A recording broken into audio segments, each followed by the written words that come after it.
Hi, Laurengrace here, and welcome to the Afterlight. And I'm joined today by Jo Galloway. She is a certified hypnotherapist and past life regressionist. She's been a student of the tarot for over 35 years and is the creator of the blog Pillars of Divinity, where she expresses her passion for mysticism and spirituality. Jo is on a mission to create the esoteric for every day. She's also the author of 21 Doors, a tarot story, a tarot book unlike any other that you have read or have studied before. And Jo is joining me today to talk to me all about her new book. We're going to be exploring tarot, why tarot over oracle. I want to talk about the major arcana versus the minor arcana. I'm slurring my words here, Jo. I'm not excited to talk about the subject of tarot. We're going to talk about whether or not, tarot is actually a way that you can structure your life. I'm apparently in a temperance year. So Jo, I'm going to be asking you all about these, thought-provoking questions. Thank you so much for being on the show. Welcome. Thank you, Lauren. Thank you for having me. So before we get into talking about your book, which is so great, and I really loved how it's different. It's so unlike any other tarot book that I've read before. I always like to find out a bit about how my guest's spiritual journey began. So have you always been spiritual? Is it just the last 35 years, or did you sort of get on the spiritual path from an early age? I think I've been on the spirit path for a long time, because I can still remember back when I was only a little child, eager to read the Sunday paper to get my star signs. I love to read all about myself. I'm a Leo, a fire sign, and I think it started way back then. Just as a child, just wanting to know the star signs and know about myself. I first had my first tarot reading when I was only 15 years old. And my mother still has the letter where the lady wrote it all out for us. Oh, And wow. what she said was, I was only reading it the other day, and it was very spot on. And that was the start of it. My mother had an interest in the esoteric, so I think I just got it from my mother. How do you define esoteric? I sometimes get a bit confused about spirituality, esoteric, Yeah, I think sorry, Lauren. I think go ahead. esoteric, I just think it's something that you can't. It's very much like mysticism, and it's something that's that people that are very skeptical of, because they can't see, hear, or taste, or touch it. It's kind of It's something. magic. Yes, yeah, it's very similar to magic. It's something that that's real, but it's a belief. Yeah.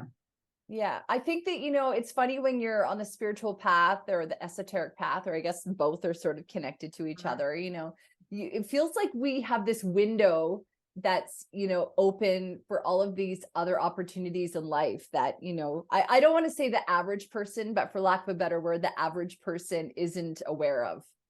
Yes, it is.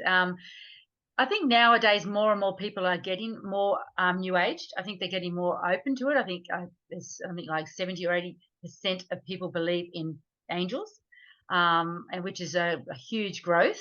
Yes. I think the popularity of spiritualism is coming, more in everyday households.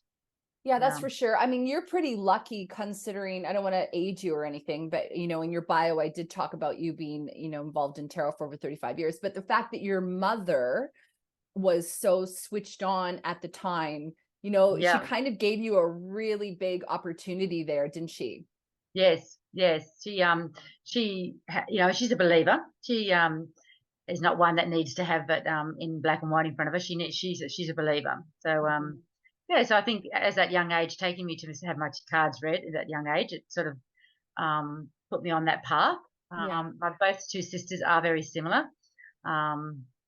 It stems back to our childhood.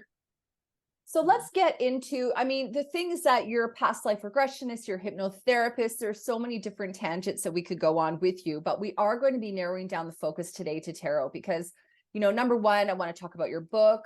I also want to talk about, all these different facets of tarot, because it wasn't until I kind of, looking at your book, I understood, the story that you're telling, just about how tarot really can show up in our everyday life in subtle and not so subtle ways. And I just think that's just so exciting. Before we get into that, what was your first tarot deck? Mine was the Rider Waite. Was it yours? No, funny thing, the Rider-Waite is probably the most popular, but it's I only just said probably white, didn't I? Wait, yes. it's only probably less than say 3 years ago that I bought a deck of Rider-Waite. It was Wow. never my go-to deck. The Mythic Tarot was my first deck, and I've got the little book and the cards with it, and that was my first deck, and I used that deck for a lot of years. And then I sort of only switched over not long. Like I just I don't know. Everyone talked about the Rider-Waite, and now I have the Rider-Waite. It's definitely the deck for a beginner. The deck, the symbolism, the everything in that deck just makes it so easy for people to learn tarot. Yeah. Yeah. Okay. And I mean, one of the cool things in your book, and we will talk about a little bit, is, how you really paint a picture about what each card is showing you. And then you really give a lot of keywords to really help people remember, the tarot and really connect those different cards. Why is it that you chose or had sort of a connection to the tarot versus oracle? Is it the structure? Is it that was the big Yeah, part about it for you? I think the tarot is a story in motion. It is a story in itself. Yeah. The number cards alone tell a story. So the tarot is a story. So it's easy to build a story around each card and around each suit. So that's opposed to an oracle is more of a one card, and it's not as structured and detailed and precise as it can be a little bit more lighter. And Yes. yeah, yeah. Yeah. I have talked about it on the show, so I'm not sure if you've heard me rant about this before, but I got my first deck, as I said, when I was 13. And one of the things about it was that it was scary for me because I was reading my own tarot, and when you get certain cards, you're like, oh my, the end of the world is really starting to happen. And I think that I developed a real fear around tarot. And then over the years, as I've kind of, experimented a little bit with different tarot decks and starting to look at it, I understood that, wait a minute, I can read tarot to a degree, but it's about not reading it for myself necessarily. It's about reading it for other people. Do you read your own tarot, or do you primarily focus on reading for other people?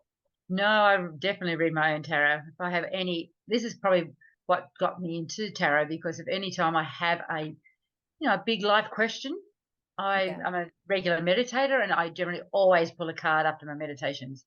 I always ask divine guidance, for whatever I'm asking about, whether I should do this, go here, do that, So I always rely on what the tarot reveals to me, and oracle as well. But yeah, no, I definitely read for myself.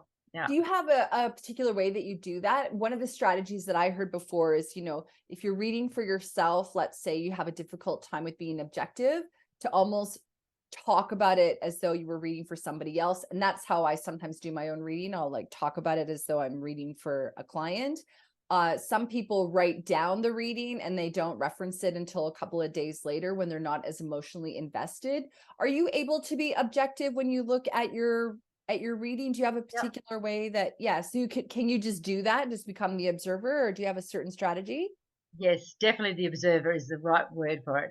I generally just do a 3-card reading, and I would just pull the cards, and then I tell the story. I think of the question that I asked, the first thing. I always try and have a clear, objective mind, so I'm not thinking about the outcome when I pull the cards. So I lay my cards in 3, and then I'll tell the objective story. The first card is virtually related to the question that I just asked. So if I've just asked a question, well, my first card is virtually the question and what that was relating to. And then I look at my second card, and that is, well, what led me to asking this question. So then I'm writing it in that objective way. So I'm writing it, well, this is where I am, and this is what I want to know, and this is what's led me to ask this. And this is probably the little bit of advice that I need to have to move forward. It's brought me to where I am. And then my third card is generally where it's going to head.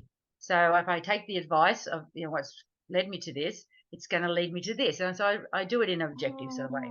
Yeah. So I'm reading it for myself, but as if I'm reading it for somebody else. Yeah. One of the things that I've noticed as I talk to spiritual experts, but tarot readers in particular, and I noticed this on a couple of episodes with Elsie Lake and with Martina Bellec, that tarot really does give you that nitty gritty sometimes that you want, that I don't find I can get all the time from Oracle. And I think that I didn't really realize that about Oracle cards until I started learning more about the tarot, where I could see that there were these things that were coming up in tarot readings that just aren't showing up in an Oracle card, especially depending on the kind of deck that you're using. So I guess my question to you is just a lot about, do you find that when you're reading the tarot that you are able to, direct your life in a way that's a little bit more, I don't know, where you want to go, let's say? So, you're talking about reading your 3-card reading. So if you took the advice from the second card and you didn't like where it was heading, then you could go, oh, wait a minute, I don't like that outcome. I'm going to not take this advice, or I'm going to make some kind of a change here. No, I have complete faith that the cards that I have pulled is the answer to my question. So I've learned over the years, because I have been one of those ones that think, no, I don't like that answer, I'll draw another one. I'll draw another one. Sometimes I'll ask the clarifying, like I'm really not sure advice, and I may pull a clarifier and just say and tell me a little bit more about what I need to know here. So that'll give me a different direction. And sometimes I'll think about that reading throughout the day, and what I thought about it in the morning may fluctuate throughout the day when I think, oh, now I understand what that card was saying to me. The answer's there. The answer is in that card. You can't pull another one because you'll generally pull the same card. So you just have to think, just sit for a while and let it, that's what I've been told. That is the outcome. That's how it's going to be. And so just let me see, and let your mind just seep on it for a little while, and then you'll find, now I know what it did mean. Yeah. Mm-hmm, mm-hmm. Yeah. And one of the things that I really love about your book, at the end of it, you're really talking a lot about how, basically you have to find, your own way, that cards hold specific meanings for you. So, for example, if I read an oracle card, because that's what I primarily would read, sometimes I'll look at it and I'll just get the message right away. It's super clear to me, and I don't have to necessarily explore everything that the card is telling me. It could just be simply saying, for example, this card I have in front of me, and I know that if you're listening to the podcast, you can't see this, but it's basically a card of, a horse, and it's flying, and the word on it is flying. So when I look at that, I automatically go objective point of view. That's just a no-brainer for me. I know exactly what that is. So do you find that you've got certain cards that you just know that they mean specific things for you? Or do you find that you're still exploring the meaning depending on the situation that you're in, and that, after you're contemplating it over the day, that it could take a different meaning? Like, do you find it's evolving for you, your relationship with the tarot? Yeah, I think tarot always is evolving. It's never the same. What I thought a card meant 2 years ago means something totally different to me now. And it may mean something totally different to a question that I've asked. What I say to one question, the card might mean something totally different. It's not set in stone, as to say. Even though tarot is structured, like they say, it is a structured system, the card meanings do fluctuate with your own intuition. Your own guidance is paramount with reading the tarot.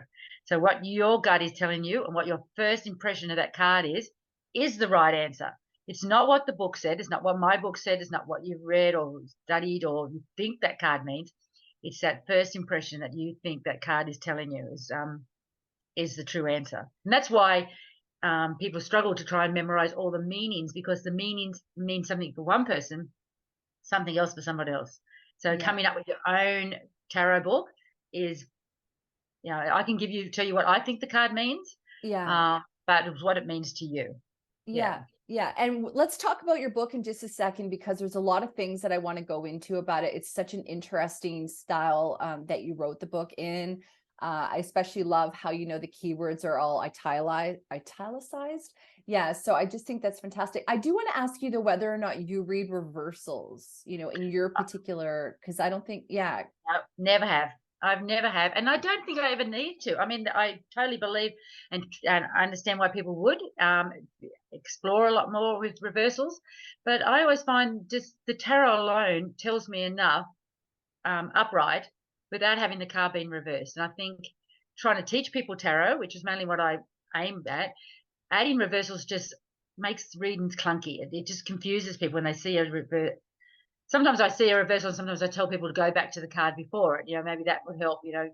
But it's in the tarot, a reverse card is not the opposite, of what that card means. So it just makes it a bit more difficult to learn the tarot. And I don't think there's any need for reversals, but that's my opinion. Yeah. And I think if people read reversals, that's great. But I just don't think that I've never had a need to. I think the cards themselves, if there's a reverse position that I need to know, the tarot will tell me, Yeah. Right. They'll show you maybe a card that has that specific meaning. They don't need to give Yes. you the card in a reversal format for you to understand. I know, because when I used to read the Rider-Waite deck and then I would like get some of these cards in reversal, I just thought it was the end of the world, instead of looking at it as though it was an empowering message where I was in the driver's seat of being able to have, I've got my free will and I can really change the trajectory and the direction that I'm heading in. And I really love what you're talking about, because, the fact that you don't read reversals, other tarot readers they do all the time. It's a no-brainer for them. But what I love about what you've kind of been mentioning here is a lot about finding your own journey within the cards and making them work for you. And if you're reading your cards for you, well, they only need to work for you. And if you're reading your cards for other people, then you understand what they mean for you. You're still going to deliver the exact same reading as somebody else who's reading them in a particular, like a different way. That's right. That we all can come at the same answer from different directions. It's just like how people work out a maths quotation. Some people break it down. Some people can do it in different blocks, and it's your own way is the only way. And I think that's the main thing I would tell people if they study tarot. Throw away your books. Just write your own. You see a card, and that's what's great about the Rider-Waite is the symbolism and the graphics. I mean, you just you get an overall feel what that card's trying to say to you, and also knowing that little bit of basic about the numerological system of the cards, and knowing the elements of each suit. When you've got that, just the element, the sequence of the numbers where they mean in 0 to 10. You've already got half the story written. So then you can just fill in the blanks of what you think the card means. Yeah, exactly. So, I mean, everybody, like our listener at home might have a pretty good understanding of tarot. They may also still be learning. So let's just kind of maybe summarize quite quickly a little bit about the structure of tarot. You did sort of mention it there a little bit where you were talking about how the cards are made up of numbers as well as elements, as well as, different, what's the word that I'm looking for here? So there's like well, you go ahead and you explain it. It's a sequence. It's a sequence. Yes. And it's every card, every stage of our life is depicted in every card. So everything that we experience in our life, there is a card for that. So it's when you connect something that's happening in your life with that meaning in each card, you're always going to remember it. So just having the basic understanding of the elements to start with. The wands is your action. They're your doing cards, I would say. They're the ones you're out there doing. You're doing it. Then you've got your pentacles, which is your finances and your career. So the cards of your pentacles are going to tell you something about, your finances or your job and what you do. Well, then your swords are your mental. So you've got what you're doing, what you're making, and then what you have, like all your materialistics in your environment. Then you've got your mental. So that's what you're thinking about. So that's what your thoughts are. And then you've got your cups, which is your heart center. So what you're feeling. So you've got your 4 emotions are all in there. What you're doing, what you have, what you're thinking, and what you feel. So they're already, when you've got an idea of that, when you throw a whole lot of hearts, where you know that this is, and instantly this is something related from your heart center. This is something emotional. Yes. If you throw a lot of swords, well, it's something in your mind. It's something that you're challenged within yourself. And pentacles are the same. It's something to do with your finances and your career, and so you're getting an idea of your read already. So where it's coming from, and then you've got your number sequence when you add when you just the beginning of a story, end of your story, and your middle of your story. So you've got your 0 to your 10. So instantly you always know your 0 is the beginning of the story. So all your aces are going to be the beginning of the story. And then when you come to the 10, the 10 is going to be the completion of the story. and generally it's not so much the complete ending because it's a 1 and a 0, as we Yes. know. So it's just a transformation into a new cycle. Yeah. And then when you've got your 5 in the middle, and your 5 is normally the shakedown. It's normally the chaos, the conflict. So the 1, the ace you've started, 2, you're thinking about it, 3, it's put into action, 4 is going smoothly, 5, all of a sudden it's this big shakedown and you need to make some change. 7, you're contemplating where you need to go again. 8, things are moving smoothly and going along again. And 9s are you're so close, you're almost there. It's you can look back and see where you are. And the 10's the final outcome of that question that you've asked. So already you've got an idea of where you are in the reading. Yeah, with just that sequence. Yeah, I love that a lot. And it's interesting because when you understand some of those basic things that you just explained, you start to see all of these things showing up in your life, you know? So yesterday I was driving and I was thinking to myself, oh, I'd really like to see, a couple of 8s for, just abundance, just let me know I'm on the right track, right? And I'm driving on the highway and not even 30 seconds later, I notice I'm behind a car and their license plate is 88. And then we're driving and there's the speed on one side of the highway and speed on the other one, and it's 80. So it went 8, 8, 8, 8, like right away. And I just thought, too cool. And so do you notice that there's all of these sort of things that pop up, these markers, these signposts that kind of show up all through your life that are almost made clear to you because you understand through the tarot how, the relevance? Yes. I think the numerology and the angel numbers. Yeah. We're all being guided. We're all being directed. We're all divinely guided, and the only way they can show us is through symbols and numbers and cards. And they can't talk to us, So Yeah. spirit guidance has to come to us in different ways, and just being aware of it all and understanding what that means. It's just like having you've got that person beside you constantly guiding you where you need to go. So I feel like, anything's possible because I've got help. I've got help. I don't ever feel alone. I always feel like I've got my guides beside me that will show me in ways that where I need to be next. And I suppose it's just a matter of having that complete faith. And also, when you learn, from books like yourself, or when you learn, the tarot, for example, when you have these kind of fundamentals, it's as though you're learning a new language. Then they can start to communicate with you in a whole other way than just in English, through these signs and symbols. So let's talk a little bit now about, the minor and the major arcana. So actually, before we kind of get into this discussion, let's talk a bit about how the book is structured. So it's called 21 Doors, a Tarot Story, where real life flows through the wisdom of the tarot. So for our listener at home who's not read your book, can you talk a little bit about how you structured this book and how it's sort of different from other tarot books that they may have read before? Well, it all came about when I became a hypnotherapist, and I understood that our mind, which is our subconscious mind, absorbs information, and our subconscious mind is our memory bank. So when you're trying to memorize card meanings, you're learning through your conscious mind, and that information is not sticking within your into your subconscious mind because you're reading it in your analytical mind. You need to get that information into your subconscious mind somehow, and the way to do that is to connecting an event, to the meaning, because it's not like that we remember the event. Say you got bitten by a dog, say when you're 3, you mightn't remember that you got bitten by a dog, but you will remember the meaning that you attach to it.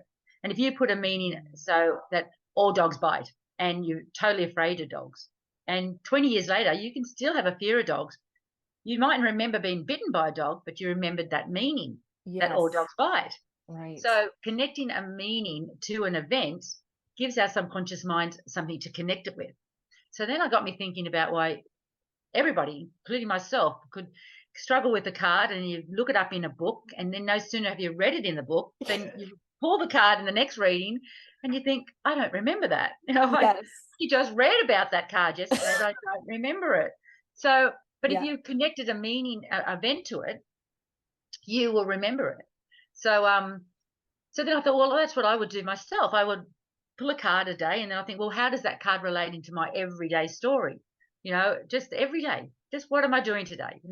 And it made me remember the card meanings so much more, easier. So Yeah. that's when I started writing the book in the structure of making an event around the meaning of each tarot card.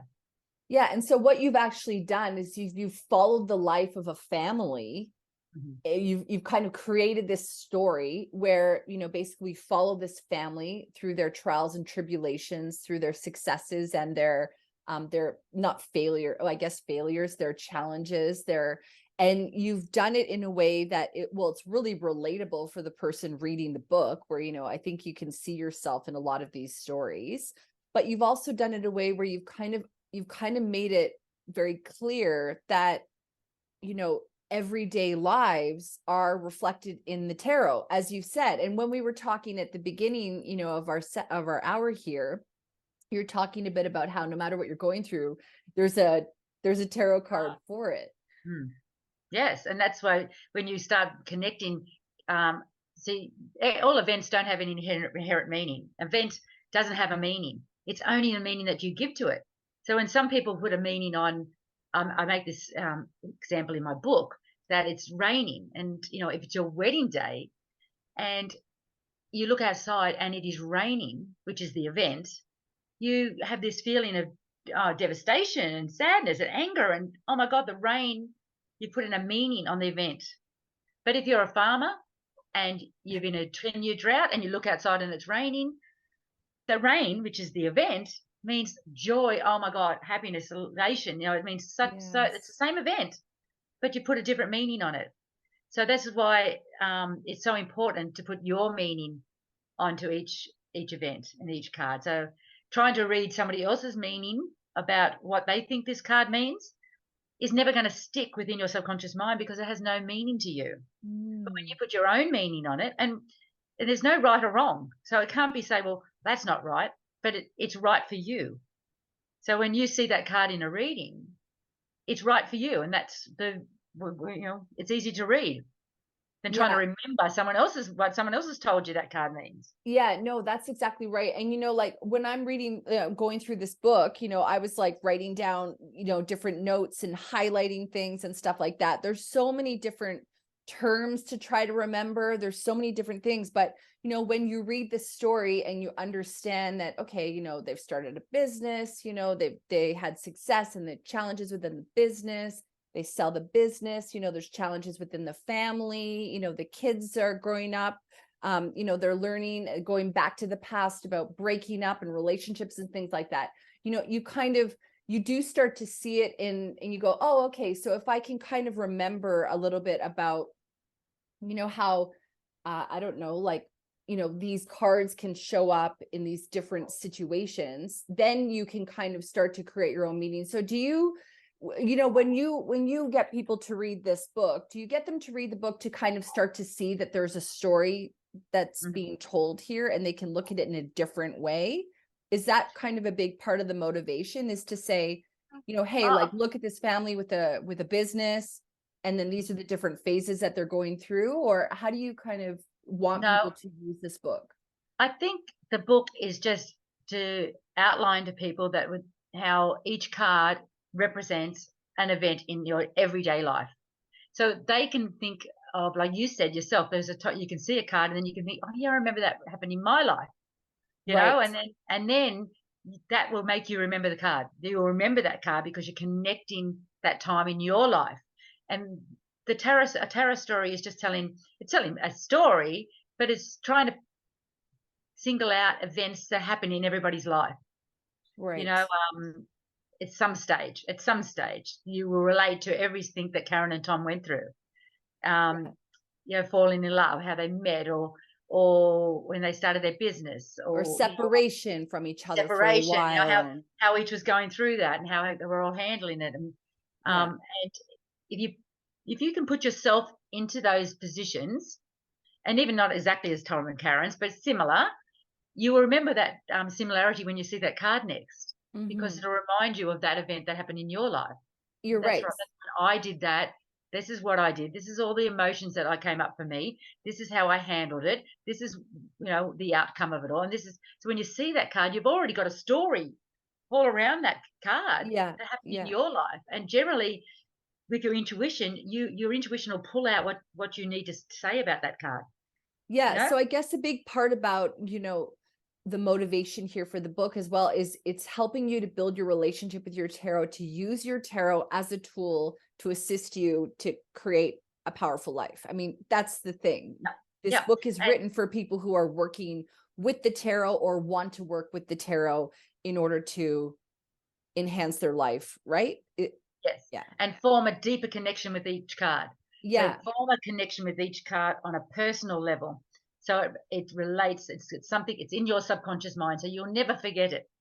You'll never Yeah. forget it. It's a memory that you've sunk into your subconscious mind, and you won't forget it. So Yeah. there's no trying to read a card and get to a card and go, I don't know what that card means. Because you've got a memory bank that tells you, that you remember when this happened and this happened and that happened in your life. Yeah. And then your intuition will pull out what it needs to say, and then you can flow. And so it just makes Yeah. your reading the cards so much more fluid, because if you have to stop your reading, as you probably know, if you're reading, your intuition's flying, you're floating along, and you think, and then you throw a card, and then you go, I've got to go and look up the book. Now, instantly, you've jumped out of your intuitive mind. Yeah. You've jumped out of your subconscious. You've got to jump now into your analytical mind to go and read something in a book. So the reading then becomes all clunky and chunky, and it stopped the flow. Yeah. Because we read the cards from our intuition. So this is where our subconscious mind is too. So you keep that flow happening. So you don't ever have to stop and move out and go and read it up in a book. You understand? So getting that deeper connection is paramount, and it's Yeah. your own deeper connection. Yeah. Yeah. And I like how, in your book, you're showing people, this is an easy way of understanding how the tarot is showing up in the lives of Tom and Karen. And then because you can see it showing up in their life, then like you said, you're going to start to, it's almost like you're in your own tarot story, basically. Yeah. And you can write your own tarot book. That's what I say after it. Grab a journal and write your own tarot story. So when you've read Tom and Karen's, what happened to Tom and Karen, say in one of the cards, you can go back and go, well, that sort of happened in my life, but this way, and then let your intuition write your own story. Yeah. And you wrote your own tarot story, and then you'll never forget the card meanings. I really like how in your book, basically what you do is you start with the minor arcana and then you move into the major arcana. You go through all these different stages in Tom and Karen's life. And I like how for every card you have italicized, some of the key meanings of that particular card. And then you break down, you have a bit of a summary, a chart at the end where you are talking about, some of the keywords that card means, and then additional meanings that it could have. And then you also talk about how the card is actually like the visual representation of the card. And I thought that was really great because, when you talk about, let's say, having a wand in the ground and being really clear on where you want to go, or like putting, holding your position firmly and looking ahead to see what's coming up, it really started to get me to explore looking at the card and all of the different elements and all of the different parts that go into making the card. So it's not just looking at the element and the number, but it's about,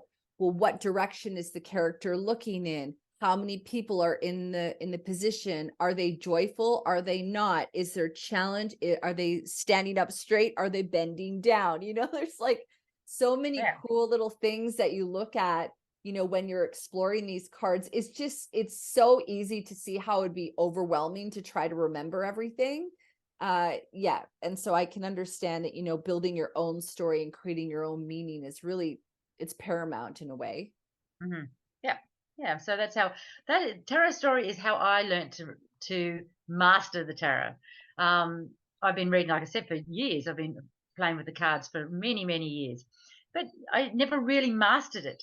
There was always cards that threw me, like, I don't know what that one means, and I would still have to find myself looking up books until I got that deeper connection with my own life, and how each card symbolize something in my life. So then it just became so much easier to read the tarot. It just became because I'm reading generally what happens if there's something happened in my life and those feelings that happen in my life, it's a good chance it's going on in your life, because we all don't have very rare feelings. Feelings are very, very similar, so if something was triggered me, it's generally someone else has been triggered by that too. So 100%. Yeah, so just reading Tom and Karen's story will trigger some event in your own life that's similar. It doesn't have to be the same, but it'll trigger something that. Right. And then when you write that out and put that and write your own story, that's you've got that connection with that card now. I love that. That's so good. So using their story as a trigger. So do you kind of encourage people when they're reading it to, read maybe that card, read this section of Tom and Karen's story, and then say to yourself, okay, well, what's a time in my life that this was similar? And almost would you say in a way you could keep a journal while you're going and use it a lot like a workbook?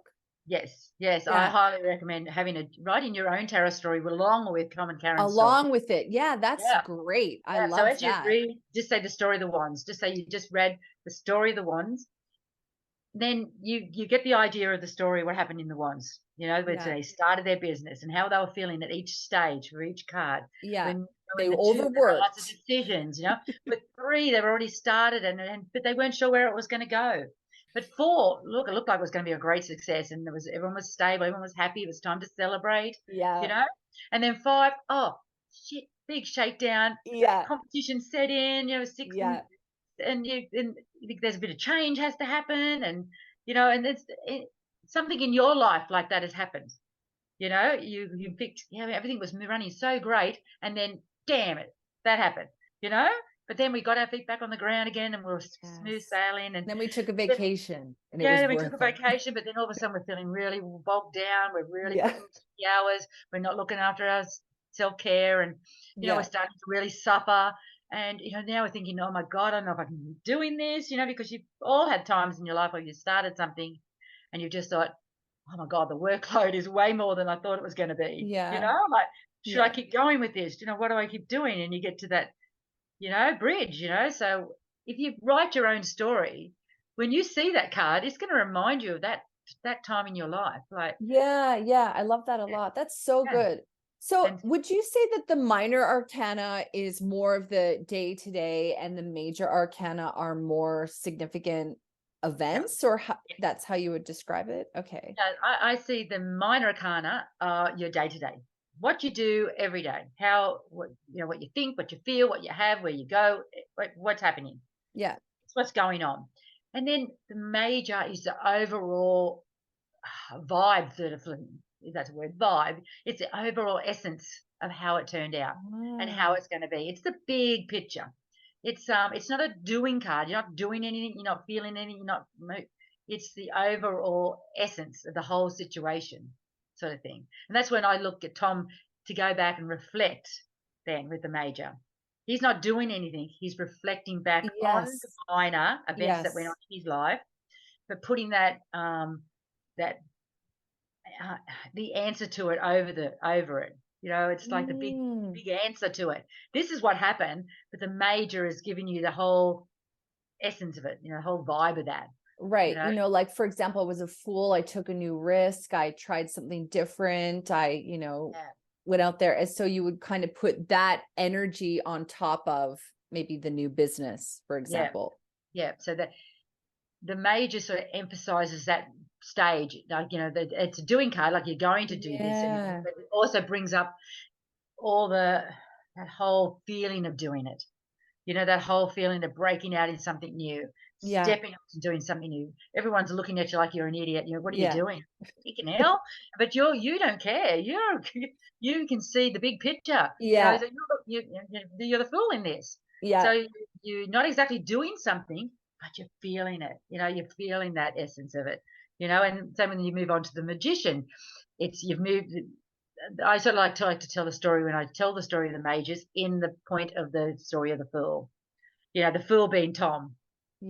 Tom's a fool, and he's now looking back at the essence of each card to tell him what happened in his day-to-day life, the whole minor story. Tom's reflecting back on his whole minor story, and the major's concreting it for him. It's saying, yeah, this is what was going on. This is the energy around that. Yeah. Do you think that the major arcana, would you kind of explain that it's almost, phases or rites of passage that people have to go through? Mm-hmm. Yeah, that's a good way. Yeah. It's the big picture. It's not a minor thing. It's the major. So just those simple words, minor and major, tell you a lot. The minor card is just your basics. But when you've got a lot of majors in a read, you can see that this is something. It's got a lot of emphasis on it. There's a lot of feeling in here. Yeah. There's a lot of going on. So. And it tells you the overall big picture of it all, Yeah. So, yeah. Yeah. Do you, so I was told a little while ago, I was talking about tarot, and I was talking to someone who's a tarot expert, and they were saying that they actually look at the major arcana and they have significant years that they're in.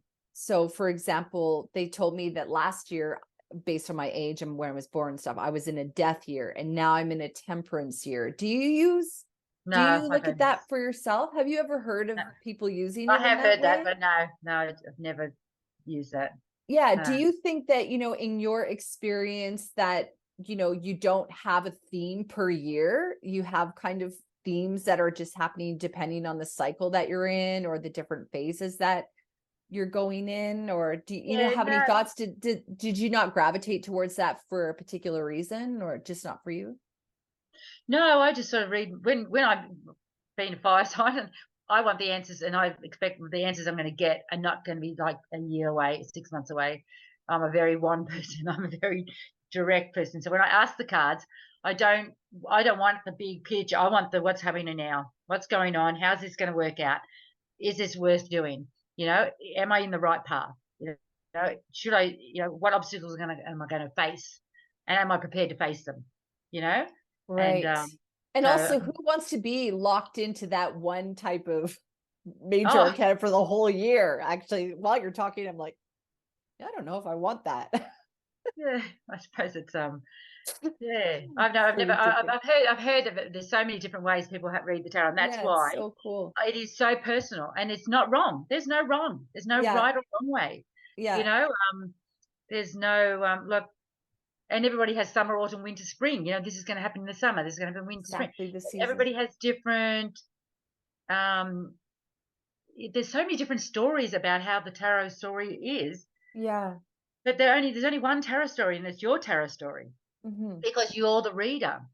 Yeah, I love that, because one of the things that I like to work when I'm working with clients or doing readings and stuff, I always like to reinforce to the person that you might be in a different season than somebody else. So that's why it's such a personal journey, isn't it, that we're all on.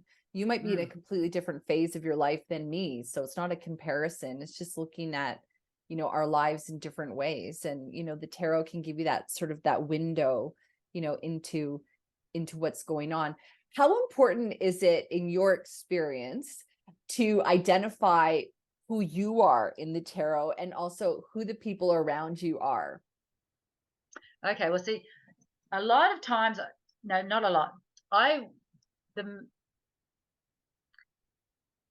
The court cards can be very tricky for people when they're first starting out, because we're all told that the court cards are personality cards, and generally they are, because they do follow the suit that they belong to.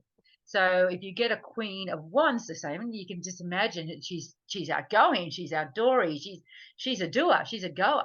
Then if you get the Queen of Swords, for instance, she's the one that thinks about it. She's the one that plans it all. She's the one that's putting pen to paper and saying, right, we're going to go here, then we're going to go there, and then we're going to finish off here. She's the one that's got a structure. She's the one that's got she's the one that she's generally, I always say there's no bullshit with the Queen of Swords. So she's the one that just says it how it is, does it like it is. Yeah. And the Wand's just off. She's just doing it, And the Cups is the soft one amongst them all. They're the ones that have got the big heart. So you can see how the element of the suit is in the person of the people cards. So, but also the court cards are a progression in hierarchy. So in a situation, this is how I always look at the court cards too. If it's not about a person, and generally you can say you are the fool, so you can see yourself in the fool's journey. You are in the court cards as well. You don't necessarily have to be male or female to be to be a page or a knight. Right. Your knight energy does not have to be masculine. It can be feminine. But that energy of that knight, of that, that action, that going and he's Yes. Full steam ahead. Here we go. it can still be a feminine, it can still be a female. Yeah. So this is where you can't say, well, there's a young boy in your life, because you've seen a knight. So this is where you let your intuition guide you. So you instantly you see a knight and you think, well, knights represent, that teenage years and that area, but they also represent that action. So this is what confuses people. So I think it's an intuition that you just go with what your gut's telling you. If your gut's saying to you, it's got nothing to do with a young boy. That's got to do with your energy at the moment. Trust it. Trust it instantly. So there's no masculine and feminine at all within the cards. But I will say sometimes when I see a queen or something, I can see that energy of that feminine quality is around you. I would say that you have got somebody that has got that element of, say, the Queen of Cups around you. She's caring, she's supporting, she's helping you. So it's just a matter of intuition. I think it's just saying where you find those court cards come into it. Yeah. So do you, for example, someone told me, oh, you're a Queen of Swords, and I identify with that, but then I definitely have softer elements as well. I wouldn't be totally the one thing. So do you think that, for yourself, do you put yourself into a court or into a court I always say I'm the Queen of Wands. Queen of Wands, because I can relate with the Queen of Wands. And I can relate, she's the goer, the doer. I'm a wand, I'm a fire sign, I'm someone that can get in there and do it. I'm just, I'm a fire, I'm a wand. So I'm the Queen of Wands. I can really relate with that. But also I am straight to the point. I'm a straight shooter. I can see my elements of the Queen of Swords in me. Yeah. I'm very compassionate. I'm very caring. So I can see the elements of the Queen of Cups in me. Yeah. So we've all got those different elements. Just say like when we do our aura, we've got our different colors. We've all got a little bit of a blend of, even though we are one distinct color, we have got blends of different elements within us, but one's stronger than the others. And also, would you say that, it could be depending on the role that you're in? Because if I'm sitting here and I'm doing a business training or I'm doing something like that, I might be tapping in a little bit more to my Queen of Swords energy, whereas I'm also a fire sign. So I take a lot of action, as an Aries, we're like in there doing stuff. So would you say that, or if I'm doing a mediumship reading, I might be tapping in more to maybe my cups sort of side. So do you think that, we can also play these roles, kind of like the minor arcana, where we go through, the different situations in our life? We also show up and we're becoming, we have so many different facets, really. We are. Yeah. You do. You know yourself, in different situations, you will behave in different ways that you don't normally wouldn't behave that way. But in different situations, it brings out a different side of you, so you can, adjust to that situation that you're in.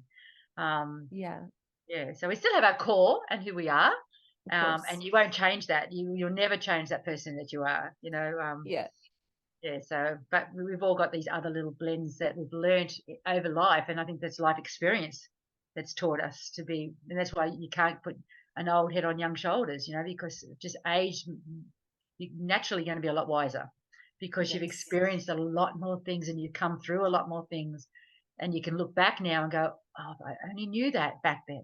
I only knew that. I would have acted like this. I would have behaved on that. That wouldn't have worried me so much. Yeah. But it's all experience, and this is all our lessons. Like we're all here for lessons, and every experience is a lesson. So I think when we all get challenges, you think about what is the lesson in this. Yeah. Yeah, that's so good. How is life working for me, not against me? Yes. Yeah. Yeah. Where have you used tarot before in your life that, can you think of a significant decision that you made when you were working with the tarot, or just do you kind of get, use your tarot a lot for reassurance and just to let you know that you're on the right path, or, where have you used tarot in your life to kind of fast track you, let's say, help you, circumnavigate things or avoid other things? Yeah, well, I use tarot like most days. I pull a card or 3 cards, and so any situation that I'm in, I will consult the tarot, and the tarot will give me an idea that, just say like at the moment, I was thinking about doing this course, just say a course. Yeah. And then I've asked the tarot, and I've just got, it's not for me. It's just not for me. It's just the wrong timing. It's not. I've got so much on my plate. I've got the 10 of wands happening, and I really at the moment do feel bogged down with what I've got on my plate. But here I am, being a wands, thinking about something else, just like adding another thing to my plate. But what I've learned over years, trust that the tarot is telling me, hey, you've already got enough. You're already doing enough. Hey, this may be great, and it may be, but at the moment, it's not for me. It's not for me. Mm-hmm. And so, right, okay, thank you. And so I appreciate that advice. And so I even though I know this career and this course that I want to do will benefit me, it will benefit me. But at the moment, my focus is what I've already got going on. Yeah. So the tarot is not lying to me. It's telling me, hey, course may be good, but this is not a good time for it. Yeah. I have to ask you though. So, do you find, okay, I guess my question is really around, you being able to discern your own intuition. So, if you're somewhere and you have to make a decision and you don't have your tarot, can you make a decision without the tarot? And also, do you find that the tarot allows you to kind of, we talked earlier about you becoming the observer, so not being so invested. So are you able to make decisions without consulting the tarot? Because I often make a lot of decisions, well, almost all my decisions, without consulting my oracle decks. How do you kind of find the balance between that, I suppose? Well, the same as you, Lauren, we're very psychic ourselves, have got a high intuition. So I think it's just a matter of trusting that. If you feel that this is something that you should go for and it's overriding anything, and being a one person too, I make decisions quickly. I don't have time to think about, just let me sit and think for this for a bit, because then I can decipher it's going to be a yes or no. I do make split decisions. So generally that's just a gut. If my gut says, yeah, just do it because I think it's going to be right, I will just do it. But if I get the time to sit and think about it, generally, if I've made the decision, yes, it's no hands down, it's the right decision. Yeah. I'm having to think about it and come back and consult my cards.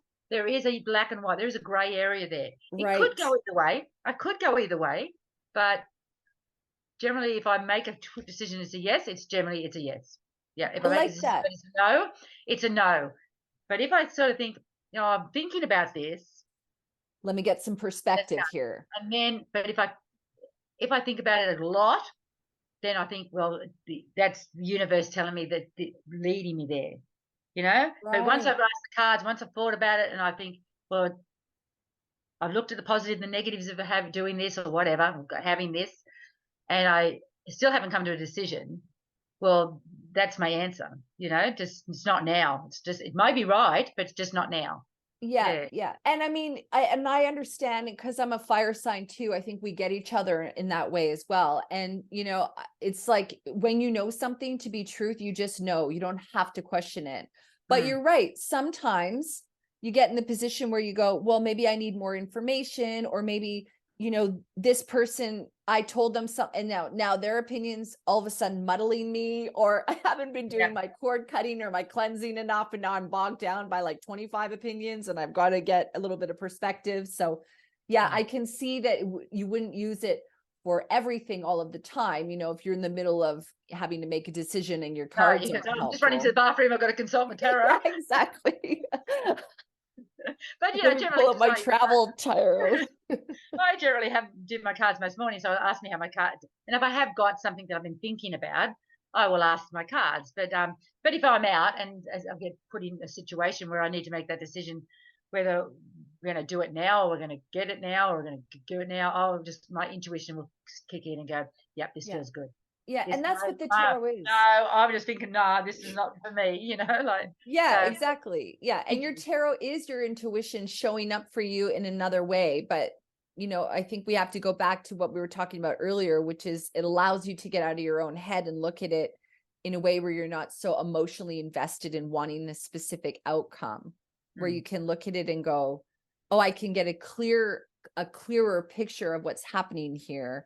When I almost use this tool, I can kind of separate from my own desire, my own wish around it. It's good confirmation too if you've made that decision. So I've made that decision, and then you consult the tarot, and it will give you the advice of like, this is what you may need to know more about it, or looking more into it, or you've got some challenges coming up with this, so you think you're prepared for it then. So you've made the decision and you feel like it's a right decision, but there's still it's not going to be 100% smooth sailing, and the tarot will show you that. And so you're prepared for it. So when shit hits the fan, you're not going, oh, the tarot said this was a really good thing, like they have warned you that there's going to be a few hiccups, and you think, well, this is it, and I now I can deal with it, So can the tarot give you advice on anything? Anything that you're wanting to know. But then again, I always make sure people are very clear on their energy when they ask the cards. Right. Don't sit there going, no, I want this answer. I want this answer. Yes. You have to be, remove the outcome. You do not want to be connected to the outcome. I want this guy. He's going to marry me. He's going to marry me. I'm going to marry this man. So you're already invested in the answer. You're already too invested. So you shouldn't even ask that question. Ask that, that's because you're too invested in it. This is when you're doing it for yourself, So you're just way invested. So you need to remove yourself from the outcome, because you're putting, yourself when you're picking your cards. Your energy is what's picking the cards. The cards are just pieces of paper. They're just cardboard with messages on them and pretty pictures. It's your energy that's going to select your card. So you want your energy to be neutral as possible. So you want to release yourself of the outcome, whatever the outcome is. How is this going to turn out for me? Just good or bad. Yeah, and I like that you do your card a lot of the time out of meditation, because, when we meditate, we kind of get to reset. We're connected to our higher self. We're a little bit more relaxed, I find. I mean, I'm generalizing my experience. I am who I truly am after meditation, basically, without, the whole day getting ahead of me. So I like the idea of, that you were talking about doing your meditation and then pulling a couple of cards, because it seems to me almost that you're on neutral playing ground at that level. Yeah, that's why, because I try to come at the cards with I'm going to ask the cards a question. I'm going to ask the cards, should I go in this direction? Yeah. And even though I am invested in the outcome of it, I am invested because I want it to be successful. I want to make sure that I'm making the right decisions.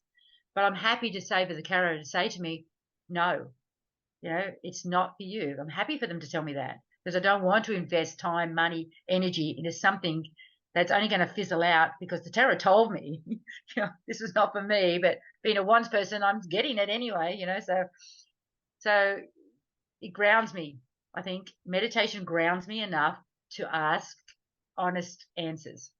Yeah. So I understand. I try to tell people, don't come home from work after you've had a big day, a stressful day. You've gone for a job interview in the morning, and then you've gone to work. You've come home and you've had to feed the kids, and your hubby's on you, and you then go, oh, I want to know how I went to that job interview today. And then you go and try and pull the cards, and you wonder why you're getting this confused answer. It's because you're asking a question about your job interview when all your energy all is these other things, just all over the shop. Yeah, you're angry at your husband.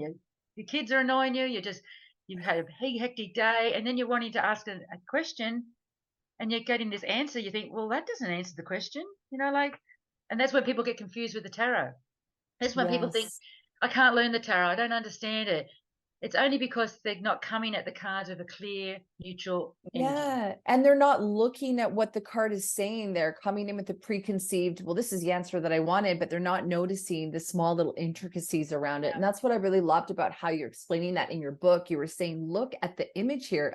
That actually, even when I say that to you, I can feel that my heart is so exciting. You know, you're like, look at the visual representation of this card, and you're pointing out different things to notice that you might not be noticing if you're just kind of looking at them wanting a specific outcome.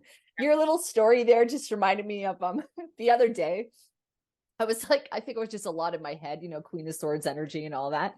And I was like coming in, I went, okay, I got it. I need a card. Like I need a support from spirit, you know, give me a good message. Right. So I'm like shuffling. And I did the Doreen Virtue's magical unicorn deck, and I pulled a card from that. And it was basically like, drink more water. I went, what?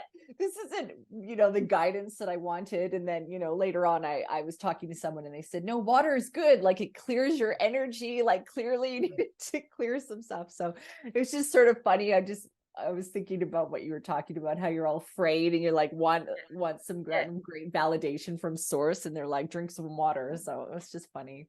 But that is probably one of the most important things I learned on my tarot journey, was have clear energy when I pull a card.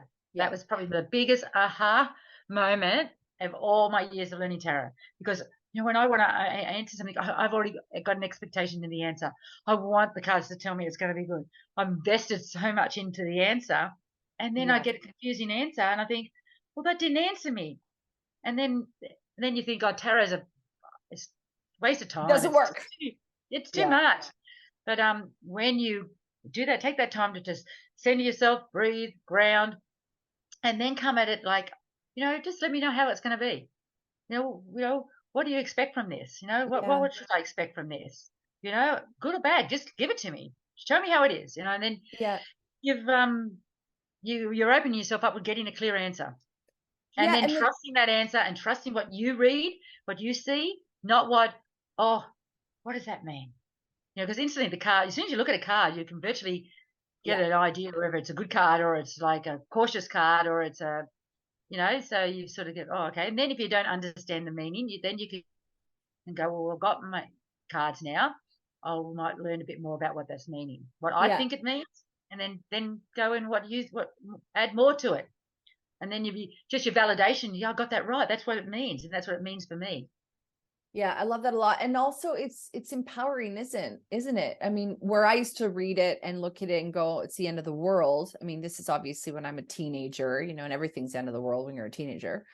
You know, it was totally not the right way of looking at it, because I actually could have looked at it in a way where I went, oh, wait a minute, I have free will. I can change that outcome, or I can not engage with that situation, or I can take this other route over here. And you know, that's kind of the cool thing about it as well, is that it's giving you that window into what could be if you continue where you are. Would you say that that's quite accurate?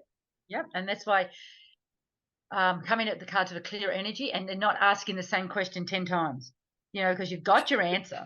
We've all been there. That's I don't like that answer. Give me another one. You know, so we've all been there. And I myself, I've got to, you know, I want that you constantly come back at this is going to be a success. This is going to be a success, you know, and you're getting the same cards, or you're getting the same, and you're thinking, you're looking for more, you know, but you should be just clear. This is what I've been given, you know, and work on more what you've been given instead of asking the same question again, hoping for a different outcome. Mm-hmm. But you can't, if your energy is different and you come at it a different way, you know, so after you've been doing it for a while, you can say, well, I've been doing this for a while now, you know. Where's it going to go now? Sort of thing. Yeah. But, or give me some information that I can use to take with me or change, or, you know, how to help me, you know, deal with this. Yeah. What do I need to learn from this? Learn from it. Where can I go from this? Yeah. What direction do I need to go? What more do I need to know? What more do I need to learn? You know, and then if you get patience, you get these little cards that you think, okay, I need to, you know, change, or, you know, finances is hard at the time. You need to, you know, balance your finances a bit more to see how it's going to cut costs, or look at different revenues. It's giving you advice then.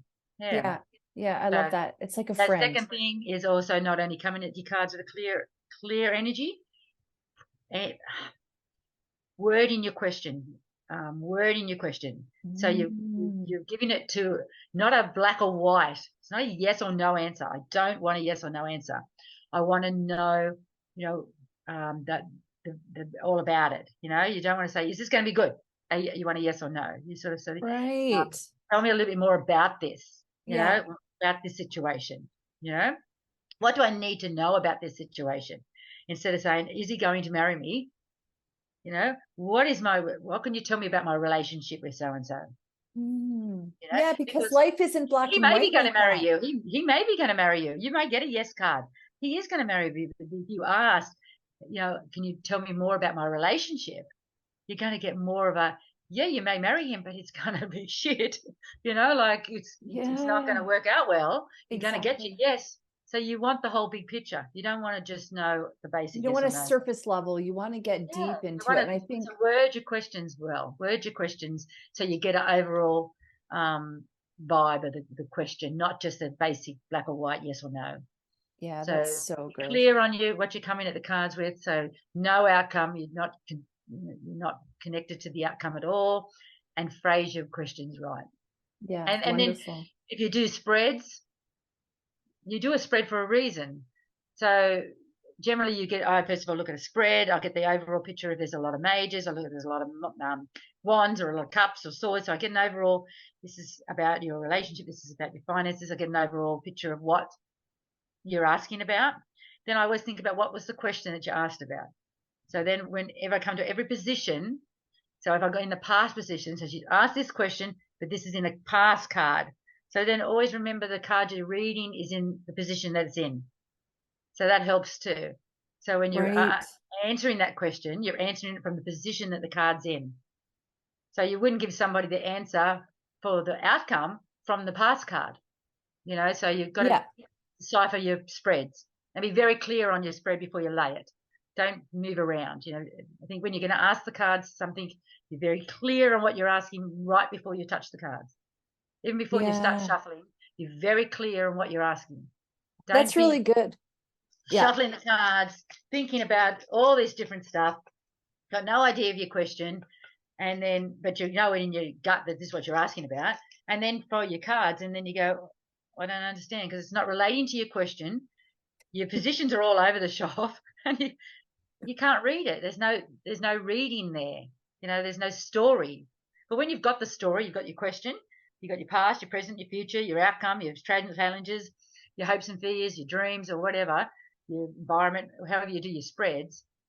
You've got your question, and then you can see the whole story. Then you can tell the person the whole story. This is what's happened. This is where it's going to happen. This is what's going to challenge you. You know, so it makes it easy. Yeah, that's so good. I love you have such a beauty when you talk about it as well. You can tell that you have such a passion and a connection to it. Your face just glows with the possibility of what it shows. It's just Yeah, like, yeah, I think it's it so seems like it's so wonderful. much more simpler than my probably 30 years of study has done. Like, Yeah. I've tried to memorize the meanings. It just so much try to put it where it's quite simple. Look at a card, look at positions at, what's your question, and what do you think it means? Don't know what you read about it, what it means. What do you think that card means in that scenario, in that position? And then it becomes so much simple. Instead of Yes. trying to make it difficult and everybody starts to, they'll say the biggest struggle is trying to memorize the 78 tarot cards. Yeah, You know, exactly. But you don't have to, like you said, you just need to learn the relationship that the yeah. cards have with you And in your own story. I have another free book that I have on my website, just Beginner's Guide to Reading Tarot, which is just a free, and it just tells you what tarot story doesn't. It tells you how to know about the elements, how to know about your number sequence, what you know about your symbols within a card. It tells you how to do a spread, how to do a basic 3-card reading, how to do the basic Celtic cross reading. So it's Perfect. a free on my website, Pillars of Divinity, and it just tells you how to get started. And I emphasize that there is no right way and there is no wrong way. There is just your way. So don't try and get bogged down trying to memorize other people's meanings because they'll never stick. Never. Thank you so much for being on the show today, Jo. I've loved Thanks, talking to Lauren. you. I want to congratulate you as well as putting together such a wonderful book. And, this is a real test of love, like a labor of love, not a test of love. Maybe it's a test as well. And, just congratulations. There are so many people that, they have on their bucket list to write a book, and you actually did it. And the quality is so beautiful. I mean, and the book itself is in color, which is just like a total, beautiful surprise. I love all the different charts. It's so well done. So congratulations. Thank you so much. Is there I'm so anything glad you enjoyed it. Yes, I did. And like I said, there's so many different takeaways from it. You kind of have to go through it slowly, because it's like, okay, I'm reading all this. How does it connect to me? Look at the visual representation. It's so exciting. And it creates that excitement where you're opening up to this whole new world. I really feel like I have a totally different connection with tarot, where I'm realizing that I need to just keep working with it, because it can open up all of these, maybe these 21 doors, let's say, but it can show me all of these different facets that you can't always get with an oracle reading. Is there anything I didn't ask you, my sister, that you wanted to talk about? I'll put a link to all your connection, to all your socials and all that sort of stuff in the show notes. We'll also link to your free book on your website. Where can people get 21 Doors, A Tarot Story? And is there anything else that you wanted to sort of mention before we wrap here? Well, it's available on Amazon in the UK and the US, but it's also available on my website, Pillars of Divinity, where I will send it out within Australia. It's easier that way, and it's cheaper that way because it's printed here in Australia. But if you're in the States, it's cheaper to do it through Amazon, or the UK through Amazon. I'm going to be doing some market stalls and things later to get it out there more, so to promote it a lot more. I just want to get it out there to let people know that tarot is easy, not to make it so much complicated for them, and how much it can help you in your life. Yes. How it can really open 21 doors for you. It can open up all those doors, and make life so much easier. Yeah. Yeah. And without the woo-woo attached to it. And I don't want people to think that tarot and esoteric and all the different things are woo-woo. They're not. They're here to guide you and help you. Yes. So reading tarot is a great. It's not scary, and it's something that's can really help you. And we've all got those questions that we think, geez, I wish I could ask somebody, to get that answer. And you can't ask your husband this, and you can't ask your friends that. You just want to know yourself. Yes. And because the answers do have to come from yourself. So being able to read the tarot is having that own little best friend there that can give you that guidance that you need.